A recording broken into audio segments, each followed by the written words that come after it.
प्रदेश सरकार को सबसे ज्यादा राजस्व खनन से मिलता है, लेकिन इस साल नदियों में खनन की रफ्तार धीमी होने के चलते सरकार को राजस्व का नुकसान हो सकता है।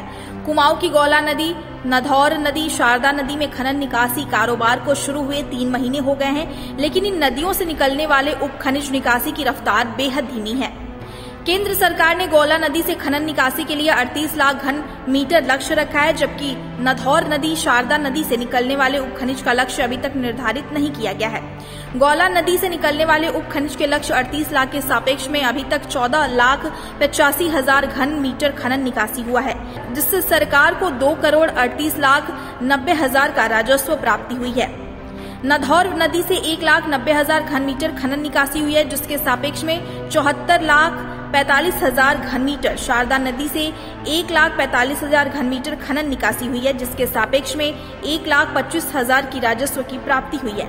क्षेत्रीय प्रबंधन वन विकास निगम KN भारती ने बताया कि शुरुआती दिनों में नदी में अधिक पानी होने और कोरोना के चलते खनन निकासी की रफ्तार में थोड़ी कमी आई थी, लेकिन अब खनन सुचारू रूप से चल रहा है। सरकार द्वारा दिए गए निर्धारित लक्ष्य को समय अवधि तक पूरा कर लिया जाएगा।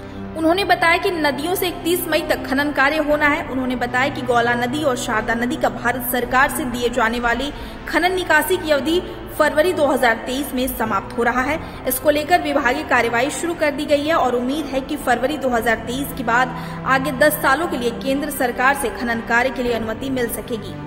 Bureau report, nation one.